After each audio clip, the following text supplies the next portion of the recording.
कहाँ गया? पोरलाल, पोरलाल खड़ते को तो बाई चांस देख लिया, बाई चांस मैंने इन्हें देख लिया। इसकी एक कहानी मैं बताना चाहता हूं, शुरू इससे करूंगा। एक सम्मेलन हुआ था, इन्होंने रोजगार की बात, अपनी दुख की बात शुरू करी। मैंने कहा आप एक प्रतिनिधि मंडल बनाइए और आप छिंदवाड़ा जाइए, तब आगे हम बात करेंगे। इन्होंने कहा ठीक है। मैंने सोचा ये हवा की बात है। इन्होंने सच्चाई में एक प्रतिनिधि मंडल 10 लोगों का बनाया और छिंदवाड़ा गए। मुझे एक बात याद आती है इंदौर आके कि 44 साल पहले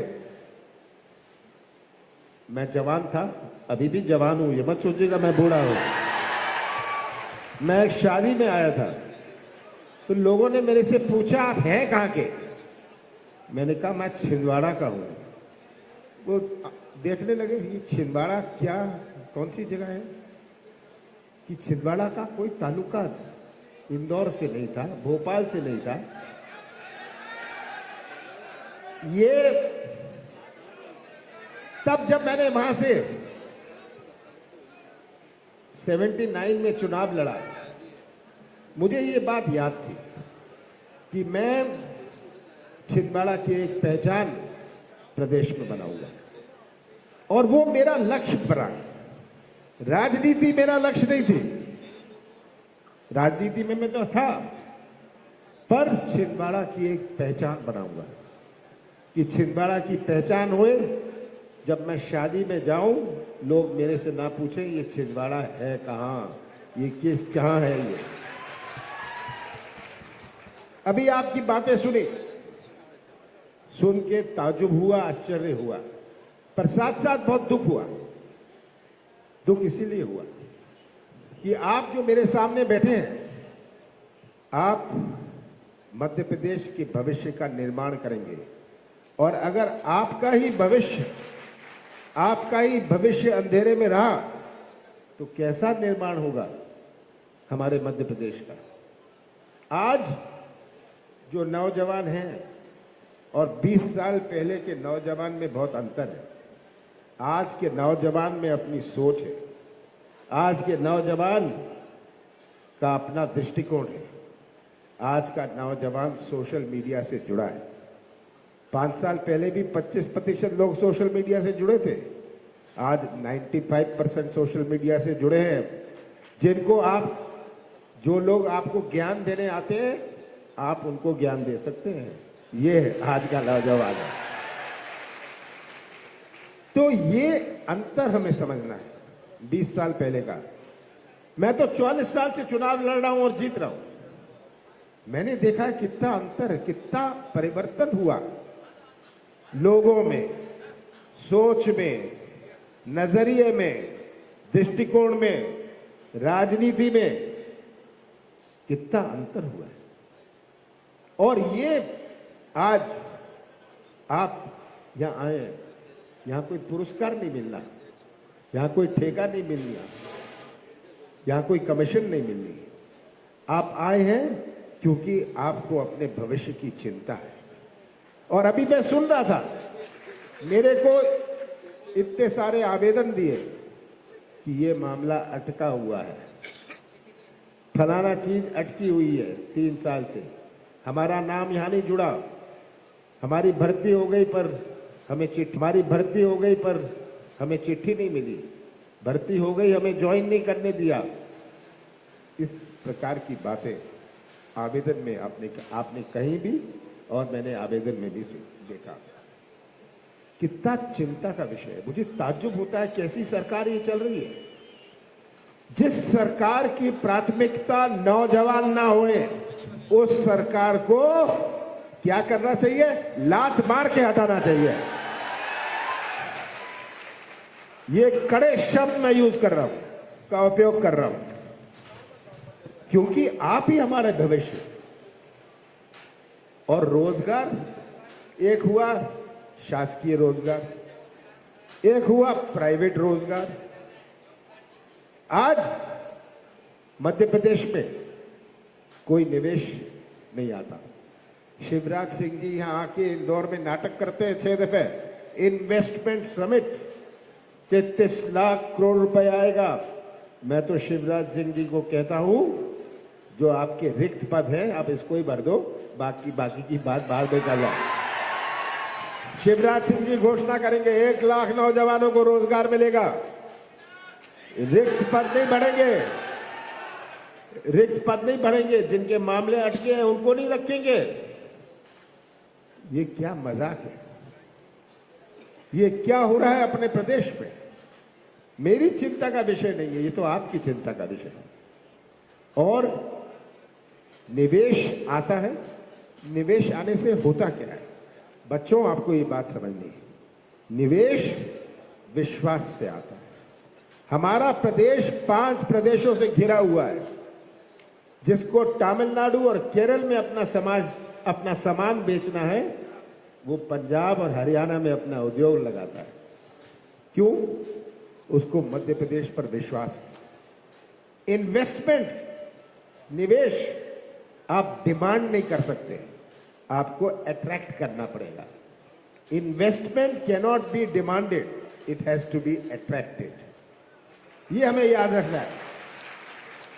और ये अट्रैक्ट तभी होता है जब लोगों को विश्वास हो इस प्रदेश में। मैं मुख्यमंत्री था, मैं बहुत सारे मंत्रालयों में केंद्र में रहा हूं, बड़े बड़े उद्योगपति मेरे परिचित हैं। मैंने उनसे कहा आप मध्य प्रदेश आइए।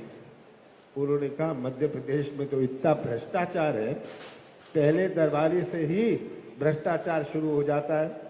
3 साल से हम जमीन मांग रहे हैं सीहोर में, हमें जमीन नहीं मिलती, हम कैसे लगाएंगे? हम 3 साल इंतजार नहीं कर सकते, हमारा मार्केट बदल जाएगा। ये हाल है। तो मैंने प्रयास किया, 15 महीने हमारी सरकार थी कि मध्य प्रदेश 15 महीने में से 2.5 महीने तो आचार संहिता और लोकसभा चुनाव में गए। 11.5 महीने में मेरा प्रयास रहा कि मध्य प्रदेश की नई पहचान बनाए। मैंने कोई इन्वेस्टमेंट समिट नहीं किया। जो भी आप में से इंदौर में है, मैंने एक सम्मेलन किया। देश के सबसे बड़े से बड़े उद्योगपतियों ने उसमें भाग लिया। मैंने कहा यह है नया मध्य प्रदेश। जब मैंने कहा कि यहां आईफा करिए, मेरा मजाक उड़ाया। मैं तो मध्य प्रदेश की पहचान बना रहा था, मुझे क्या लेना देना आईफा से। मैंने सोचा क्या चीजें हैं जो करी जाएं, लोग आईफा के बारे में सोचे। हमारे टेलीविजन का क्या था वो कार्यक्रम, वो हुआ। एक पहचान बनाई जाए। क्या मध्य प्रदेश की पहचान माफिया से होगी? मैंने माफिया के खिलाफ युद्ध शुरू किया युद्ध। मैंने शुद्ध का युद्ध शुरू किया। क्या मध्य प्रदेश की पहचान मिलावट से होगी? क्या इससे निवेश आएगा? अगर एक उद्योग लगता है, बच्चों आपको ये बात समझनी है, एक उद्योग लगता है, रोजगार तो मिलता है बहुतों को, पर साथ साथ आर्थिक गतिविधि बनती है, इकोनॉमिक एक्टिविटी। कोई गाड़ी चला लेता है, कोई ढाबा खोल लेता है। ये हमारे जीडीपी में नहीं गिना जाता। आर्थिक गतिविधि, इकोनॉमिक एक्टिविटी हमारे जीडीपी का हिस्सा नहीं है। ये छोटे छोटे हमारे व्यापारी हैं, जिन रेडी चलाते हैं, छोटी छोटी दुकानें हैं, उनकी गिनती जीडीपी में नहीं होती, पर उनकी गिनती हमारे आर्थिक गतिविधि, इकोनॉमिक एक्टिविटी में होती है। और इकोनॉमिक एक्टिविटी से ही प्रदेश की आर्थिक नींव बनती है। हमें ये बुनियादी बातें समझने की आवश्यकता है। कैसे हम आर्थिक गतिविधि बनाएं? सीमेंट के कारखाने, बड़े बड़े सीमेंट वाले आए पूरे देश से। मैंने उनसे एक बात कही, आपको मैं खदान तो दे दूंगा, पर आप मुझे क्या देंगे? उन्होंने सोचा पता नहीं कमलनाथ क्या मांगेंगे। सब जानते हैं मेरे ऊपर कोई उंगली नहीं उठा सकता मेरे राजनीतिक जीवन में। और उन्होंने कहा क्या करो, क्या चाहते हैं? मैंने कहा जो भी ट्रक होंगी, कितनी ट्रक जाएंगी? उन्होंने कहा 500 ट्रक डेली हमारी जाएंगी, कहीं दक्षिण जाएंगी, कहां वहां जाएंगी। मैंने कहा जो भी ट्रक आपकी होगी मध्य प्रदेश की ट्रक होनी चाहिए, तब मैं आपको खदान दूंगा। अब आप सोचिए 500 ट्रक रोज 3,500 ट्रक महीने में, 3 लोगों का रोजगार। माफ करिएगा, ज्यादा नहीं बोल सकता, मेरा गला बहुत खराब है, जुकाम है, बुखार है। आज मुझे कहा गया प्रोग्राम कैंसिल कर दो। मैंने कहा सब कुछ कैंसिल कर दूंगा, पर नौजवानों का प्रोग्राम नहीं कैंसिल करने वाला। तो इससे आर्थिक गतिविधि बनती है। जो भी आता था मध्य प्रदेश, हमें खदान दे दो। मैंने कहा मध्य प्रदेश में आप ट्रक का यूज करना, बाहर से कितने लोग लाएंगे आप? बाहर से नहीं ला सकते। तो जब तक हमारी सोच नहीं हो, जब तक अभी हमारी ये सोच में बदलाव ना हो, तब तक कुछ नहीं हो सकता। मध्य प्रदेश का भविष्य टेलीविजन से नहीं है, विजन से है। एक विजन होना चाहिए। शिवराज जी याद रखिए, टेलीविजन में आप जाकर मुंह बहुत चला लेंगे, पर मुंह चलाने और प्रदेश चलाने में बहुत अंतर है। ये हमें बात समझनी है। आज मध्य प्रदेश नंबर 1 भ्रष्टाचार में। मध्य प्रदेश का हर व्यक्ति या तो भ्रष्टाचार का शिकार है या गवाह है। आप लोग गवाह है ना भ्रष्टाचार के। शासकीय गवर्नमेंट कार्यालय में जाइए, पैसे दो, काम लो। मैं जगह जगह जिले में पूछता हूं भ्रष्टाचार का क्या हाल है। कहते हैं जिसके पास 50 एकड़ जमीन होए, पैसे दे दो, गरीबी रेखा में नाम लिखा लो। ये हालात पंचायत से लेकर मंत्रालय तक भ्रष्टाचार का व्यवस्था बना ली, सिस्टम बना लिया है। ये भ्रष्टाचार के सिस्टम से क्या प्रदेश चल सकता है? ये बड़ी चिंता का विषय है। इसलिए मैंने कहा मुझे आपके बीच में आके बहुत खुशी होती है, पर बहुत चिंता भी होती है। अभी आपने कहा आप रक्षक हैं मध्य प्रदेश के, नारे लगाए। आप रक्षक हैं संविधान के। आप अपने देश को समझिए, आप अपने देश को समझिए। कोई ऐसा देश है विश्व में जहां इतने धर्म हो? कोई ऐसा देश विश्व में है जहां इतनी जातियां हुई? कोई ऐसा देश विश्व में है जहां इतनी भाषाएं हुई? कोई ऐसा देश विश्व में है जहां इतनी देवी देवताएं हुई? कोई देश है ऐसा, कोई देश है विश्व में जहां इतने त्योहार हुए? ये अपना भारत है। और भारत अगर एक झंडे के नीचे खड़ा है, क्योंकि हमारी संस्कृति जोड़ने की संस्कृति है। हम दिल जोड़ते हैं, संबंध जोड़ते हैं, रिश्ता जोड़ते हैं। आपके गांव, आपके मोहल्ले में कितनी जातियों के लोग रहते हैं, कितने धर्म के लोग रहते हैं, भाईचारा है। तो आप इस संस्कृति के रक्षक हैं, इस संस्कृति के रक्षक हैं, क्योंकि यही संस्कृति हमें आगे आने वाली पीढ़ियों को सौंप रही है। बाबा साहब अंबेडकर ने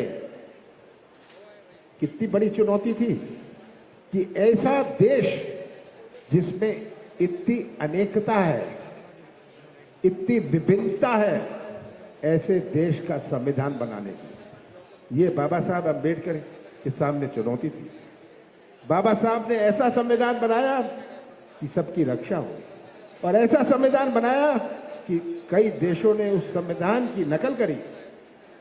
आज अगर ये संविधान गलत हाथों में चले जाए तो क्या होगा? आज संविधान गलत हाथों में चला जाए तो क्या होगा? तो आप उस संविधान के भी रक्षक हैं, आप उस संस्कृति की रक्षक हैं। और यही मैं आपसे आज कहना चाहता हूं। आपकी बात तो सुन ली कि कानून लाइए, शिक्षा में ऐसा किया जाए, वैसा किया जाए, इसकी मुझे चिंता नहीं है।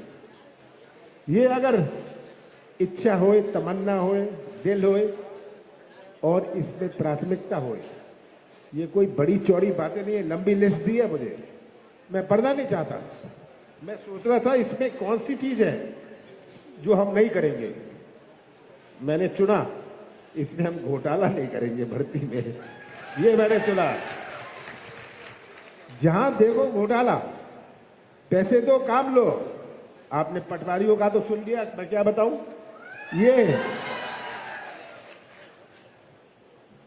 भर्ती परीक्षा किस प्रकार से जब मैं पढ़ता हूं, देखता हूं, मुझे ताज्जुब होता है।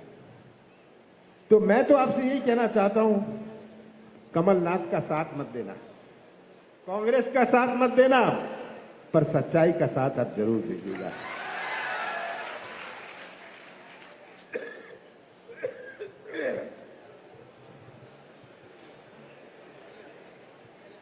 ये जो भी घोटाले करे, पटवारी घोटाला हो या जो भी घोटाला हो, हम इसकी जांच करेंगे और शासकीय कर्मचारियों से जांच नहीं करवाएंगे, आप लोगों से जांच करवाएंगे। ये आज मध्य प्रदेश का नाम घोटाला प्रदेश, 250 घोटाले, 3,40,000 करोड़ रुपए का कर्जा ले लिया। 3,40,000 करोड़। आप लिखिए कितने सिफर आते हैं इसमें, जीरो कितने आते हैं। क्या किया आपने? क्या आपको संविदा वालों को फायदा हुआ? आशा उषा वालों को फायदा हुआ? क्या हमारे पटवारियों को फायदा हुआ? मैं बताऊं इन्होंने क्या किया। इन्होंने ये कर्जा लेके बड़े बड़े ठेके दिए, बड़े बड़े ठेके पिछले 10 महीनों में दिए। ठेका देके 25% जो एडवांस दिया उनको, उसमें से अपनी कमीशन निकाल ली। ये सब बात आज आप पढ़ते नहीं है। आप पता चलाइए क्या क्या किया इन्होंने 3,40,000 करोड़ की। अब शिवराज सिंह जी को चुनाव के पहले 5 महीने पहले बहनें याद आ रही है। शिवराज सिंह जी को कर्मचारी याद आ रहे हैं, किसान याद आ रहे हैं। हमारा सरकार थी, मैंने कौन सा पाप किया? मैंने अगर 1,000 गौशाले बनाए, मैंने कौन सा पाप किया?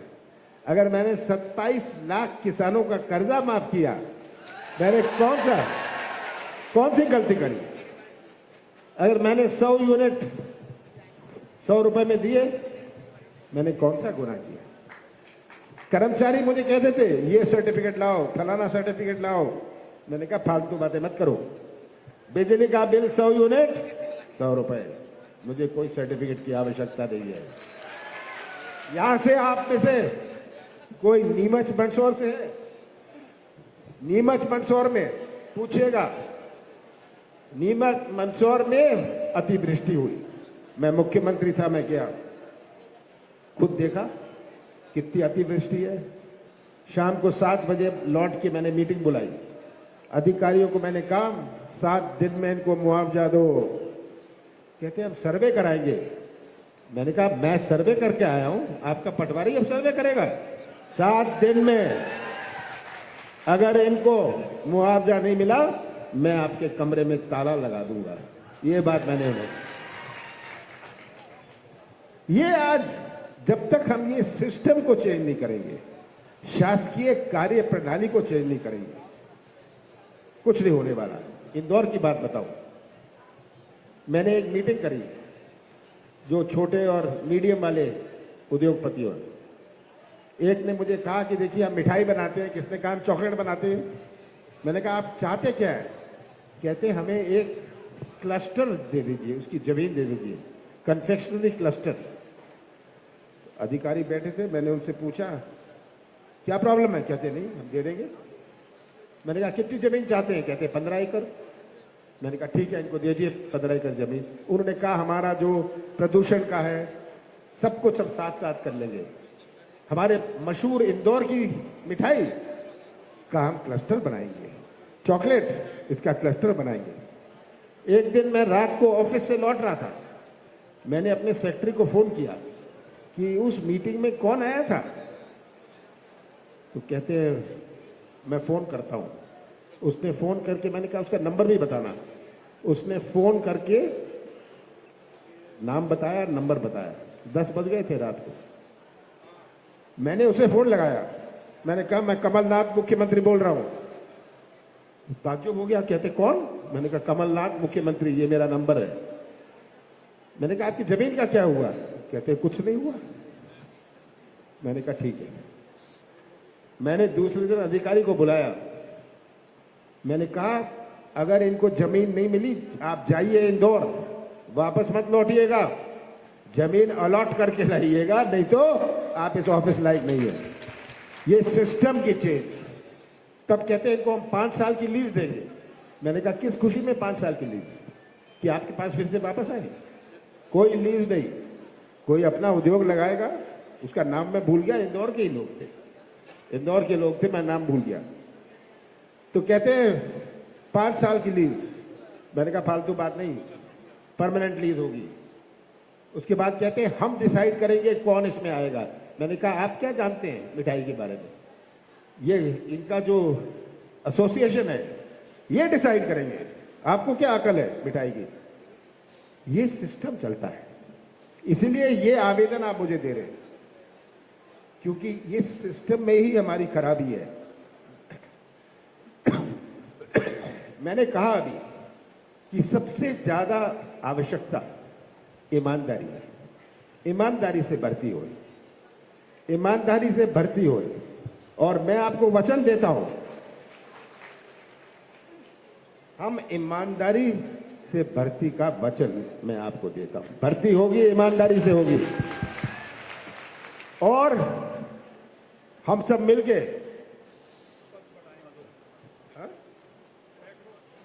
बैकलॉग की तो बात मैंने कह दी पहली सभा में। बैकलॉग तो भर्ती करना है, मैं तो शिवराज से कहता हूं आप बैकलॉग भर्ती करिए। प्राथमिक शिक्षा की बात करिए, ये सब देखिए छुटपुट बातें हैं, इसकी आप चिंता मत करिए। अब आपके ऊपर है, आपके ऊपर है। चुनाव के बाद जब कांग्रेस की सरकार बनेगी, आप मेरा कुर्ता पकड़ के, मेरा कुर्ता खींच के ये करवाइएगा। मेरे पास तो 1000 समस्या आ जाएंगी। और जो यहां खड़े हैं, जो इस सम्मेलन का संचालन कर रहे हैं, इनके कपड़े फाड़िएगा अगर ये नहीं हुआ। तो मुझे पूरी उम्मीद है कि आप रक्षक बनेंगे, मध्य प्रदेश के भविष्य की रक्षक बनेंगे, हमारी संस्कृति की रक्षक बनेंगे, हमारे संविधान की रक्षक बनेंगे। और अगर आपने ये संकल्प ले लिया तो कोई नहीं रोक सकता, कोई नहीं रोक सकता आपके उज्जवल भविष्य की। आपको बहुत बहुत शुभकामनाएं।